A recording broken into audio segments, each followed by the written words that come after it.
Works around here. This last half an hour trading, all we're going to focus on are markets. You know, we're up 190 now, by the way, on the Dow.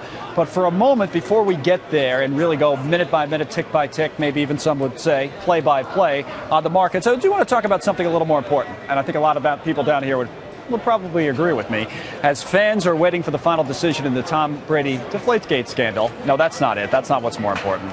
Fantasy football is the word of the day. Even down here, I hate to tell you, on the floor of the New York Stock Exchange, you got people scouring their spreadsheets, setting up their teams for the year ahead. So, how does the Brady decision impact the fantasy lineup for the year? Now suddenly people are paying attention to our closing bell show. And from Forbes, executive editor and sports money co-host Mike Ozanian joins the countdown right now. I don't know. Should we draft Brady, Mike, or what?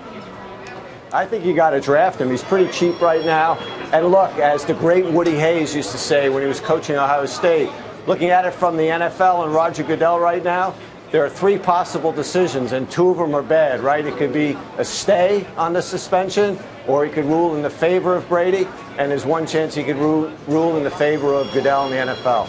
Well, it's almost like it actually is, without joking around, like some of the conversations we've had about stocks, you know, even this hour, you get beaten up so much that the price goes down, and it's a great company.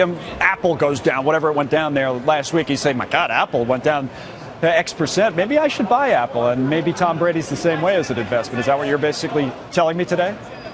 Absolutely. Look, I mean, it's such a big market now, fantasy sports, that I think your comparison to the stock market is very right on, because there's so much information out there. But, let's say he is suspended. Worst case scenario, you pick Tom Brady and he is suspended the first 4 games. Yes. If you look at the remaining 12 games, most of those are against defenses that aren't supposedly that good. So he's got a lot of time to make up for lost ground. Wait a second. Doesn't he play the Jets? Oh, I see what you're saying. So, yeah. When he comes back, isn't it, right away? You know, speaking of how big this market is for fantasy football, and we do kind of half joke around about it, but I was looking at a stat, and I have it in front of me, about how 66% of American and Canadian full-time employees will draft fantasy teams. All right. But then they say that will cost companies $16 billion. I'm always a little bit doubtful of these studies. It's, because maybe people would be ordinarily doing something else that they shouldn't be doing at work.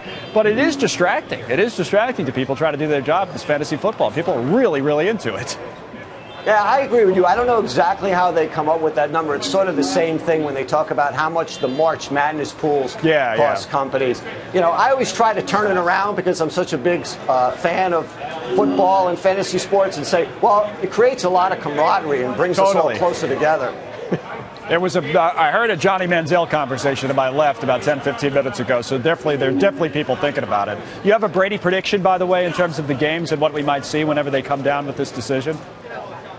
Well, I know most of the legal experts are siding with the NFL, because they're saying that the judge is really just going to rule on how Goodell's decision fell within the realm of the collective bargaining agreement.